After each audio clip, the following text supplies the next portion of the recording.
Bismillahirrahmanirrahim. Pembahasan makalah kami pada hari ini adalah pelafalan surah Al-Ma'un, Al-Fil, Al-Asr, Al-Qadar, dan Asbabun Nuzul. Yang pertama, Quran Surah Al-Ma'un.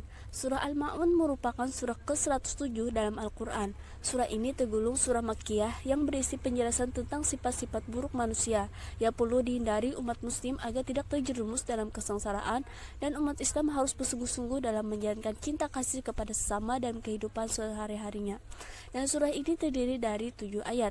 Lafalnya adalah Bismillahirrahmanirrahim. Ara'aital ladzi yukadzibu biddin, fadzalikal ladzi yad'ul yatim wala yahuddu ala ta'amil miskin, fawailul lil musallin alladzina hum an sholatihim sahun, alladzina hum yura'un wa yamna'unal ma'un. Asbabun Nuzul Surah Al-Ma'un.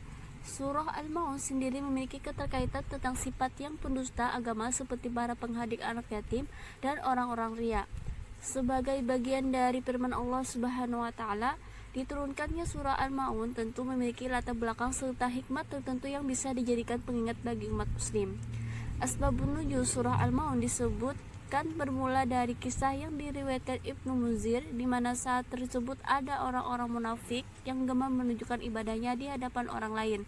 Namun saat sendirian mereka meninggalkan ibadah tersebut. Selain berbuatnya terhadap ibadah, mereka juga kerap menghadik anak yatim dan enggan membantu para fakir miskin. Yang kedua, surah Al-Fil. Al-Fil merupakan surah ke-19 yang diturunkan dan surah ke-105 dalam urutan di dalam Al-Quran. Al-Fil artinya adalah gajah yang diambil dari ayat pertama surah tersebut. Ada banyak kisah cerita yang tercantum di dalam Al-Quran. Salah satunya ada pada surah Al-Fil.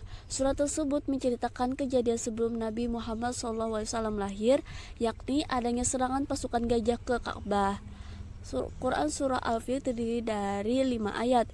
Lafalnya adalah Bismillahirrahmanirrahim. Alam tara kaifa fa'ala rabbuka bi ashabil fil, alam yaj'al kaidahum fi tadlil, wa arsala alaihim tayran ababil tarmihim bihijaratim min sijil, faja'alahum ka'asfim ma'kul. Asbabun Nuzul surah Al-Fil. Adanya peristiwa yang berkaitan dengan kisah tentara Abraha yang hendak menyerang Mekah. Tentara-tentara Abraha datang ke Mekah bertujuan untuk menghancurkan Ka'bah. Surah Al-Fil mengisahkan ekspedisi pasukan gajah yang hendak menyerbu kota Mekah. Namun, sebelum mereka tiba di kota Mekah, Allah menghancurkan pasukan Abraha dengan memerintahkan burung ababil yang membawa batu panas. Kejadian yang dikisahkan surah Al-Fil ketika menjelang kelahiran Nabi Muhammad SAW, di mana tentara dari Habsah datang berkendaraan gajah melakukan penyerangan terhadap Mekah.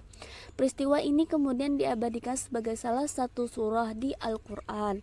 Faktor penyerangan yang dilakukan Abraha dan tentaranya adalah keinginan Abraha yang hendak menyerukan kepada bangsa Arab untuk berpindah kiblat, yang semula ke Ka'bah berpindah ke katedral di San'a. Abraha berkeinginan menjadi katedral sebagai sentral ritual keagamaan menggantikan Ka'bah. Yang ketiga, surah Al-Asr. Al-Asr artinya masa atau waktu. Nama surah Al-Asr diambil dari kata Al-Asr yang terdapat dalam ayat pertama. Surah Al-Asr terdiri dari 3 ayat diturunkan di Mekah setelah surah Asy-Syarr, sehingga digolongkan sebagai surah Makkiyah. Lafalnya adalah Bismillahirrahmanirrahim. Wal asr, Innal insana lafi khusr illal ladzina amanu wa amilus solihati wa tawasaw bil haqq wa tawasaw bis sabr. Shadaqallahul adzim. Kandungan Surah Al-Asr. Surah Al-Asr adalah memberikan pelajaran bahwa semua manusia berada dalam keadaan merugi. Apabila tidak mengisi waktunya dengan perbuatan-perbuatan baik, ada 4 kriteria orang yang tidak merugikan menurut Surah Al-Asr, yaitu: pertama, orang yang beriman kepada Allah Subhanahu wa Ta'ala.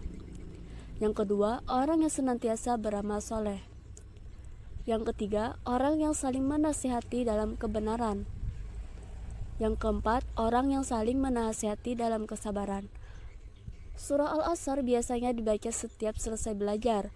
Hal ini untuk mengingatkan kepada kita agar senantiasa menggunakan waktu dengan beramal soleh. Asbabun nuzul Surah Al-Asr berhubungan dengan kebiasaan bangsa Arab di masa lampau. Masyarakat Arab pada waktu itu mempunyai tradisi kumpul-kumpul di sore hari. Mereka membincang segala aktivitas serta kehidupan masing-masing kelompoknya. Percakapan mereka acap kali menyinggung keunggulan serta kemegahan suku, nenek moyang, kekayaan dan kehidupan suku masing-masing.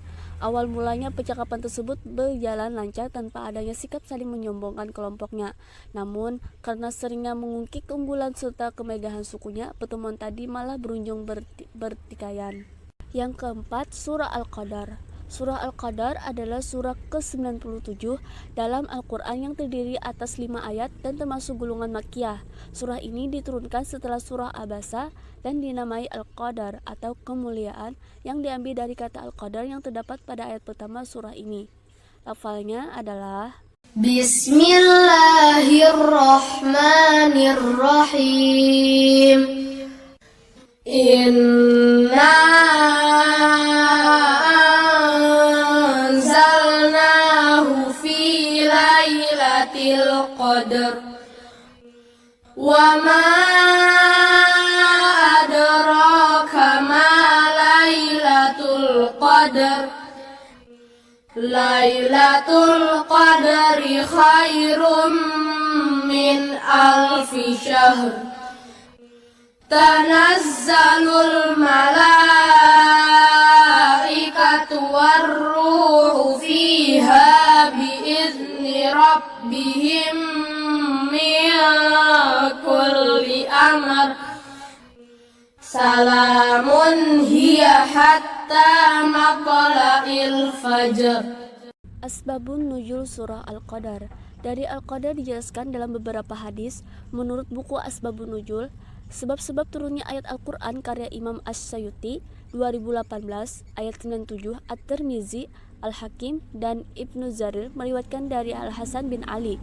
Ia berkata, sesungguhnya Nabi SAW bermimpi melihat Bani Umayyah berada di atas mimbar dan melakukan hal tidak baik sehingga turunlah, sesungguhnya kami telah memberimu Muhammad nikmat yang banyak. Quran Surah Al-Kautsar ayat 1. Dan turunlah ayat, sesungguhnya kami menurunkannya Al-Quran pada malam Qadar. Ayat pertama, dan tahukah kamu apakah malam kemuliaan itu? Ayat kedua, malam kemuliaan itu lebih baik daripada 1000 bulan. Ayat ketiga, Bani Umayyah akan berkuasa setelah kamu. Ketentuan hukum bacaan alif lam Qamariyah dan alif lam Samsiyah. Ilmu tajwid mengajarkan kita cara membaca Al-Quran dengan baik dan benar. Salah satu pembahasan ilmu tajwid adalah dengan alif lam Qamariyah dan alif lam Samsiyah. Alif lam Samsiyah. Alif lam biasanya diletakkan di awal kata tulisan Arab untuk menunjukkan bahwa kata tersebut adalah kata benda atau isim.